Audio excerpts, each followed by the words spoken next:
Chiefs rookie minicamp is in the books. Who makes the impression and who makes the cut today on Locked On Chiefs? From the land of the free and the home of the Chiefs, this is the Locked On Chiefs podcast. Welcome back, friends and neighbors. It is Locked On Chiefs, part of the Locked On Podcast Network, your team every day for free on every platform. Make sure you get subbed over on YouTube and all the audio platforms. Thanks for making us your first listen. Check out another Locked On show for your next one as we all get geared up for what is the beginning of rookie minicamp, OTAs, and onward and upward to the 2023 season. I'm Ryan Tracy, the founder of Rogue Analytics and Performance Consulting, your home of the Athletic Matrix and the NFL Draft Guide, as well as NFL33.com and RGR Football. And I'm Chris Clark from Chiefs Corner. There's a lot to talk about when we start talking about the rookies and how this rookie camp went. We do not have, as we are recording this right now, that has not been announced, any additional players that they invited to camp that they signed. So that's something that we'll probably be covering on Tuesday. I would imagine we'll get some of those rolling in tomorrow, but as of right now, we do not have that information. And that we don't have information is perfectly fine, because some people made an impression already, and it doesn't really matter that they haven't been signed. The Chiefs are going to be secretive about that. We all know that. But this was a really interesting group because there's so many variations. This is a Super Bowl championship roster that you're trying to fill a few holes for. You had draft picks that were available, and there over the weekend, you had UDFAs that have been signed, and you had a whole lot of invite camp type players. There's a lot there. But the guy who made the initial big impression, Chiefs even released some media off of it. You can see it over on RGR Football as well as my timeline. It is Nic Jones, a late round draft pick that comes in and makes an initial play. A guy that when you go back and you watch how he was evaluated and what Dave Merritt did with him at the combine, a little bit of one-on-one time there in between drills. Merritt was running some of the defensive back drills at the combine, and obviously we know that they've spent some time together. We know that they did a lot of film evaluation and had some contact as well. This is a guy they wanted to come in because they felt that he fit. And I don't think everybody saw that coming because of everything that they put into the draft last year at the cornerback position. This is a guy that I think in Nic Jones that has to make a big impression, not only now like he did getting an interception in his first practice, but moving forward and getting into camp. He has to set himself apart if he's going to compete with the 2022 class. No, he absolutely has to. And, you look at, but the other part of that is they're going to keep 5 corners at least. They could keep 6. So, he has a little bit of a chance to make this roster. 7th round draft pick usually could be a fringe roster spot, especially on the Super Bowl team. But it is possible he makes this roster, and they're going to keep 5. They could keep 6. They have before. Wouldn't shock me. Really quick, I just want to throw this out there since we haven't covered this. Felix Anudike-Uzomah, number 97. Rice is number 4. Morris, number 64. Connor, 27. Thompson, 53. Coburn, 99. And Jones is 31. Just want to get that out there since we haven't talked about it yet so far. And I'll probably call somebody by their number. But Felix Anudike-Uzomah is probably the guy that I am most interested in seeing the adjustment, because he's just not going to play like he played at K-State. It's just that straightforward. Wasn't able to participate in team drills this first weekend. And we know that he's had an ongoing foot thing through the draft process. I'm not terribly worried about it, but I'm really anxious to see him. And I do think when we get to the OTA second phase, we will need to see him step into that role to give them an idea of what they have to work with off the bat.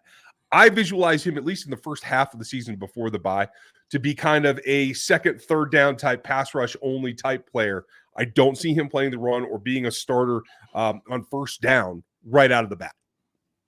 No, and that wouldn't surprise me. And I do think that there's a possibility that he has another injury that we don't know about. I would imagine that we'll find out a little bit more on Monday when Andy Reid talks, although, of course, with Kansas City, who knows? Because sometimes they tell you, sometimes they just say, oh, well, he's got an injury, and you find out no more. So FAU, I guess the way I look at it, yes, you'd like him to be in OTAs, but really the more important thing for me is get him healthy for training camp, get him healthy, get him ready. He can look at the playbook and try to figure out the plays from that. Yes, you'd like to see him on the field, but they knew going into the draft, if he has an injury, they knew what his injury was. They were still fine drafting him. I'm sure he'll be ready to go by training camp. I know you guys are out there saying, Ryan, you don't make any sense. Yes, I'm doing my best Boondock Saints impersonation. I know it's either off the bat or out of the gate, and I kind of combine those there. Sorry about that, but sometimes I get ahead of myself. But Felix Anudike-Uzomah is the guy that you have to put your focus on because he's the first-round pick. And I think he's got the room to maneuver, but he's not the only K-State guy. I do want to shout out Boyezo Eco. I think that's how it's pronounced, and I'm terrible with pronunciations, and you all know that, so bear with me a little bit. But not only is he a K-State product, but he's from Lawrence, so you get that nice kind of representation of the entire state. There's a number of Mizzou players in rookie camp, and even a Missouri State. So kudos to it's Kyrick McDonald, another strong safety. A lot of DBs in this camp, but a lot spread across of whether it's rookies, whether it's guys that are back after having had a year of experience. There's a number of players that qualify for that. Jaron Elich, Ty Freifogel is in rookie camp. Chris Ludicon is yep. Yeah. So you have that qualification. The interesting thing is we didn't see, at least on the roster that I received, I didn't see Justin Ross. So I think there's something going on there in terms of the injury designation. I know he was on IR, but I would have hoped that he'd be available for this because he should be eligible. We'll hopefully know more as the second phase of OTAs works on, and hopefully we'll get to see Justin Ross as well, because I know a lot of folks are asking questions about it. That's very interesting. I noticed that he wasn't on that roster, and it is very interesting to think, why wasn't he there when you got a guy like Jaron Ely that was? Is it injury related? He looks like he's back from injury, so I don't think it's actual injury related, but is it related to him being on IR last year? I can't imagine that would be the case, but I don't know what the specific rules of this rookie minicamp are, and he's going to be at OTAs. You know he's going to be there for that, so it'll be real interesting to see what happens with OTAs. And we got to know some of the draft picks, some of the UDFAs a little bit in some pressers this weekend. We're going to go over initial impressions, and then who are we looking for to make a chance, make a run at OTAs, and even possibly a campy invite on the backside of this. And I want to tell you about our friends over at Built Bar. If you're looking for a delicious snack but don't want all the sugar and the calories, then you've got to try the best tasting protein bar ever, Built. You absolutely have to try these. What makes Built Bar so good? Well, for starters, they're covered in 100% real chocolate. Yes, that's 100% real dark chocolate, and they come in unbelievable flavors like churro, peanut butter brownie, and cookies and cream. I'm not sure how Built does it, but these bars taste like a candy bar while maintaining amazing macros. And what's even better is that they are healthy. Only 130 calories and 4 grams of sugar with a whopping 17 grams of protein. And now you don't even need to wait to get a box. For years, we've been talking about ordering Built bars at Built.com, but now you can get them at your local Walmart or Sam's Club, while you can still get your specialty flavors at Built.com. That's right. Head to your nearest Walmart today, walk to the pharmacy section, and grab yourself a box of Built bars. You can pick up a 4-bar box of cookies and cream, double chocolate bar, or coconut puff. And at Sam's, you can grab a 13-bar box with hit flavors, brownie batter puff, and churro puff. You can thank us later.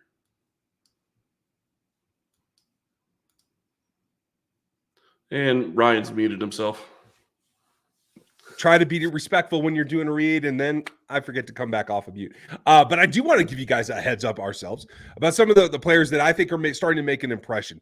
And the first one is Nico Remigio, who I think has an opportunity here to not only get himself invited to camp, but he has an outside shot at the roster, in my opinion, because he alleviates the issue for every other wide receiver, and that is he is a kick return specialist. I think it's his best attribute, and I think he's a guy that can take the load off of whether it's Sky Moore or whether it's Kadarius or whether it's someone else. I'd like not to see Pacheco take kicks anymore. We just found out over the weekend that he was hurt through the playoffs in both a torn shoulder labrum as well as a fracture to his hand. Like, let's give the starters a rest. I'd like to have a designated returner this year. Yeah, and I'm glad you bring that up. Pacheco was playing with a torn labrum. It sounded like during the season, not just necessarily during the playoffs. And he broke his hand. It broke the bone in his wrist, between his wrist and his hand. It sounds like AFC Championship weekend, and still played in the Super Bowl and didn't seem to face him at all. So tough guy, and I'm really glad he was there. I don't think Kansas City wins the Super Bowl without him, just to be honest, with the way he played. Got out some of those yards. And they absolutely should try to find somebody that can do the kick returning. And whether it's kick returns or punt returns or both, I think that's a good call. And it'll be curious to me, can he be both a kick returner and a gunner? Because if you can be a core guy and play all 4 of those positions, then you solidify your chance on the roster, and maybe he becomes that 6th wide receiver. Yeah, and that's difficult when you're 5'0", 9'0" at 187 pounds, but it's in the realm of possibility. So let's hope, because I think that helps the entire thing. I know it probably makes Dave Tobe happy, a guy with a lot of kick return experience. So just take the pressure off. But there's other guys that I'm looking for, and we should start at the top in the wide receiver spot. Ty Freifogel obviously has a year of experience, but hasn't really latched on yet. I'm waiting for that. I feel like he has the possibility. There's Zane Pope, too, that a lot of folks are talking about. He's an older prospect, but also from Fresno State, a teammate of Remigio. And then there is obviously the draft pick. Rashee Rice was out there. You got to hope for that. But who stood out to you? Who are you hoping for? Who are you pulling for? I know you're as happy as I am that there's 2 fullbacks at rookie camp. So there's possibilities here. Could care less. No, I will say this. One of the things that I really have enjoyed over the past couple of seasons is the number changes to some extent. I like wide receivers going to a different number, and really it's going to feel awkward to see number 4 as a wide receiver. But it is what it is. So I'm really excited to see what Rice can do. And, you got Ty Freifogel. What we need to be careful of is who's going to take over at OTAs, because OTAs aren't with pads. OTAs are in shorts. OTAs are going to be something that are going to help the wide receivers look better than they maybe are. So you need to be careful on that. But that's one of the positions that I'm always going to be looking at, just because Kansas City doesn't have a ton of depth there. We think we know their top 4, top 5, maybe even wide receivers, but it's the depth that really is a problem. Yeah. And that's the way that it comes down. Who can step forward? And I give a little bit of credence to Freifogel, just having been around a little bit, but it's open to possibility. There's a lot there. Now, this is a team that has a lot of experience as well, and just made an investment in the second round again at the wide receiver spot. So it's not exactly like an easy slope to climb, but you can get there. Yeah, and I think that that's very important to point out. I do think that they're going to continue drafting wide receivers year in and year out, because if you look at the cost of keeping a high-value veteran wide receiver, it's going to be over $15 million a year. So I do think that that's going to continue. I think they're going to continue taking one in the top 3 rounds each year. But the other thing I will say is one of the biggest reasons why Justin Ross is going to have a hard time making this roster is he has to make this roster as a top 4 wide receiver. If he doesn't make the roster as a top 4 wide receiver, he can't be here because he's not going to be a core special teams guy. And those 5th and 6th wide receivers have to be core special teamers. Yeah, agreed. I mean, he can always learn that, but it's an uphill battle, and that's one more thing that you have to prove. Everybody has something to prove. And on the offensive line, there's a couple of guys that I do want to point out. Mike Caliendo gets to practice again. He did for the rookie minicamp, and then he will continue through OTAs, even though he was around last season. He has 1 year of experience. Sebastian Gutierrez also has that as well, but was not with the Chiefs, so he's still a tryout player. And then you get to the 3 guys, that I'm pulling for. One is Hardy Anderson, who I think is underrated from Appalachian State. I didn't get to see a ton of film on App State, but what I saw, I liked, and I do think that he has an outside chance to be somebody that can push for a backup role here in the interior offensive line. He's listed as a center, but he can play all 3. And then you get Quentin Barrow, the tackle from Grand Valley State, a storied program, but small school, right? So there's a leap there.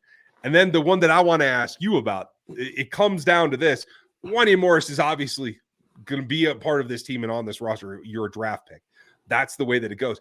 But it's Jerome Carvin, who he played with at Tennessee and also played with Trey Smith, who can do a little bit of everything, another interior possibility player that is here on a tryout basis.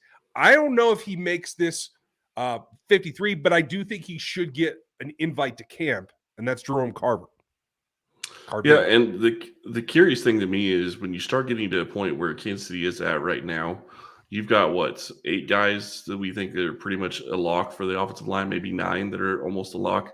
I don't think they're keeping 10 offensive linemen. You have to wonder if one of those guys is going to end up on it with a mystery IR designation, as Kansas City likes to do from time to time. But it's going to be interesting to see who is going to be able to shake out on that offensive line, because right now you've already got, like I said, 8 positions pretty much figured out, maybe even 9. It's going to be really hard to unseat any of those guys. It is. And it's not the only ones. There's battles everywhere. And we started talking about defense. We're going to rotate back to defense and who has a chance in this next phase to maybe make some noise. We'll see if they get signed. We'll talk about the defensive side of the ball at rookie minicamp right after this. Now, clearly, Anudike-Uzomah obviously is out there. BJ Thomas got in front of the press this weekend. Another guy that really talked specifically about his interaction with Joe Cullen and how Joe had a private workout with him after the pro day. And that, I think, goes a long way because he is a guy that is, let's be honest, he's thin in the lower body. He's got to put some girth on there. He talked about the fact that he is expecting, and they've discussed about him gaining weight because right now he's listed at 243 at 6'6". The man's a little on the thin side, but if he can put on 15 quality pounds, I think BJ Thompson is a guy that not only can grow and develop into a player, but he's somebody that can contribute this season, whether it's on teams only or whether it's somebody that could do some spot duty in case of need. Well, when you talk about 15 pounds, that sounds like a lot, but when you're talking about an NFL weight room, an NFL regimen, if you're eating right and you're doing things that the team is telling you to do, you can add those pounds. I would say he could easily be adding those 15 pounds by September or October, just doing workouts the right way and really buying into the program. And it sounds like he's really excited to be in Kansas City. He really enjoyed his time with Joe Cullen from what I saw, and he is excited to be playing for Cullen. And I think Cullen really likes the kid as well. So I do expect that there's going to be some things that Cullen is going to kind of play into Thompson's wheelhouse a little bit. I guess that is what I would say. I would think so. A very springy, explosive athlete. He can play backwards as well. He can do some of those 3-4 outside linebacker drops that they like to use from time to time. He's a guy that can fill in some of the gaps and keep you unpredictable. I think that's important. The other guy that's going to be unpredictable, and I love the fact that there's a snacks on this roster now, and Keandre Coburn is going to be on this roster. Now, he's not the athlete that Colin Saunders was, but he's wearing 99. And I think he's a guy that can contribute right away because he's got more pass rush win rate than anybody else. He's top 10 in this class in winning as a pass rusher inside. And I think that's something that's a little bit different. Obviously, Derek Notty's back to start next to Chris Jones. But you have questions about Turk Wharton, right? Are they going to move Mike Danny in on passing downs? Or a Menahue if you're going to have Felix be outside, right? Who can give you pass rush with a little bit of girth inside? Listed at 332. Keandre Coburn's the answer to that question, and I'm pretty certain he's going to play a bigger role than most people think this season. The guy that weighs 332 is going to play a big role. Okay, fair enough. I know. I'm just connecting dots out here. Yeah, fair enough. Touche. I will say, I think that it's, from what I saw from Coburn, it looks like he's going to be a really fun player to have in Kansas City. He seems really excited to be here, and he seems like he's going to be a guy that's going to buy into the locker room and be somebody that can, step in and really help on the defensive line. And you're right. You have Notty back, but at the same time, he doesn't give you anything really pass rush wise. Yeah, I know he's got a sack, but pass rush wise, he just doesn't have it. And with, Turk Wharton, who knows whether or not he's going to be able to be as explosive as he was last year before the injury. I mean, with an ACL, it's going to be tough. So, yeah. But if Coburn is able to step in and be a guy that can go in with Chris Jones and play inside and do that on second and third down, it gives you a chance to get after the passer. And quite frankly, I'll say this. Say what you want about Chris Jones being out there for every pass rush rep that you can have him out there, and that's what you want. But he's still going to have some reps off. Coburn's going to have a chance to be on the field when Jones isn't at times as well. Yeah. So there's going to be times, and quite frankly, this goes back to what I said before on Coburn a couple of weeks ago. He's a guy that can step in and be one of those guys that can clog the middle for the Jalen Hurts conversion, because it's coming.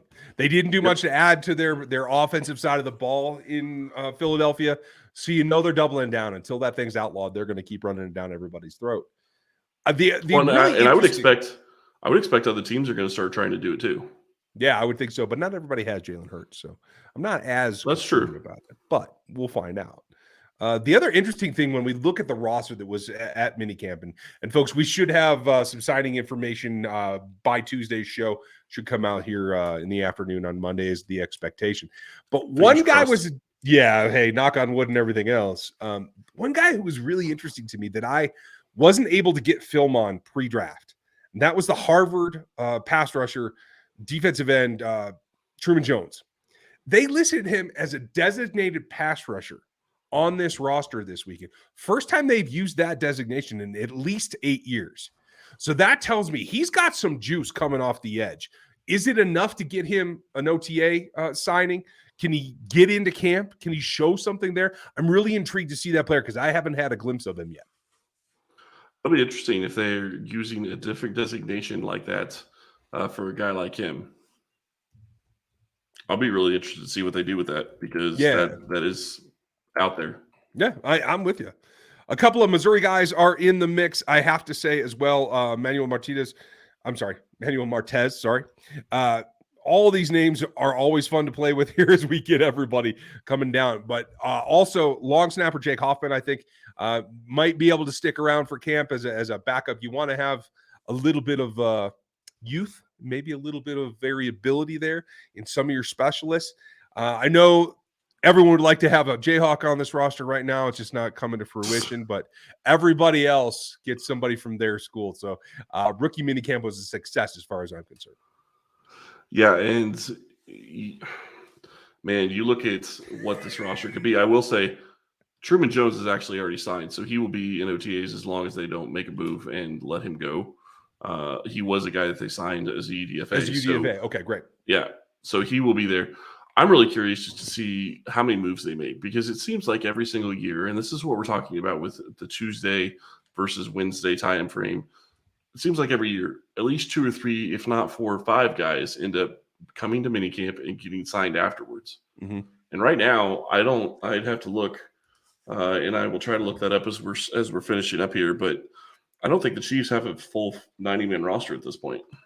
That was my expectation. And like the bottom of especially of the 90, but even the 53 in that 56 to 69 range, which includes the bulk of the practice squad, there's always that churn. There's always that movement. And I do think for putting together the camp roster and the guys that are going to get signed to participate in OTAs, I think you got to widen that out. You got to try to get as scary as Tracy type 90-man as you can right now to see what you can develop, because the whole league is gunning for you yet again. And we all know that. The fact that the Chiefs couldn't make any draft day trades, I think, sets that apart right off the bat. So the smallest of margins, the smallest of additions that can give you a play here or a play there, a block kick on special teams, that last pressure that forces a quarterback to throw the ball away. These are the things that I think are going to come down and be more and more important as 23 goes on and 24 goes on and 25 goes on, as the whole league comes gunning for this roster. Yeah, and I don't quote me on this, but as of right now, as we're recording this over, the cap has Kansas City at 74 players, which means they have 16 open spots. I would imagine there's some UDFAs that weren't added to that list, and there are still going to be a couple more, but I still think they have a couple more possibilities for guys that they can bring in and sign, and I do expect that to get filled out by the time they really get into OTA, at least session 3, because I think they've already started session 2. So, but I guarantee that'll be filled by training camp. Yeah, phase session. I can't keep it all straight at this point because of the terminology. But just lastly tonight, I was just informed by some of you out there in Twitter land, which I very much appreciate. Looks like an XFL player is coming to the Chiefs, going to be invited to the next phase. Akin Moladun. His first name is Freedom. Gotta love that. So I think he's going to fit right in Kansas City. We'll see what he brings to the table. Big DT from the XFL. So it is continual. We're going to have updates. They're going to keep churning this roster. And as we move forward and we see what goes on in OTA, hopefully we'll have more information for you on guys that you want to hear about, like Justin Ross, and who's coming back, and how does Lucas Niang look, and what does this roster look like? You talk about Justin Ross. There's also John Ross, which obviously is a long shot to make the roster as well. Amir Smith-Marset, another guy that was drafted by, I think, the Vikings a couple of years ago. There's some different wide receivers on this roster that are going to have a hard time making the roster, but I think that they're going to make it interesting at least. Yeah, I think Marset's going to compete. I will tell you that. I could see him pulling that out. But let's see what they look like as we get into OTAs. Yes, folks, I know the draft was like 5 seconds ago, but it is on to 2023. We are rolling, and so is this team. Make sure you like, sub, and hit the bell. Make sure you check out the rest of the Locked On Show. We're going to talk Who are the edge rushers that can make a difference? How does this defensive front come together this week? Matt Derrick will join us. We'll take a look in depth about what is the combination of slot receivers going to look like on this roster later in the week. We have plenty to go over. We're here 5 days a week, just like we are the rest of the year. We hope that you will join us. Make sure you like, sub, and hit the bell on YouTube, as well as the audio platforms. Have a great week. Happy Monday, and we'll talk to you tomorrow.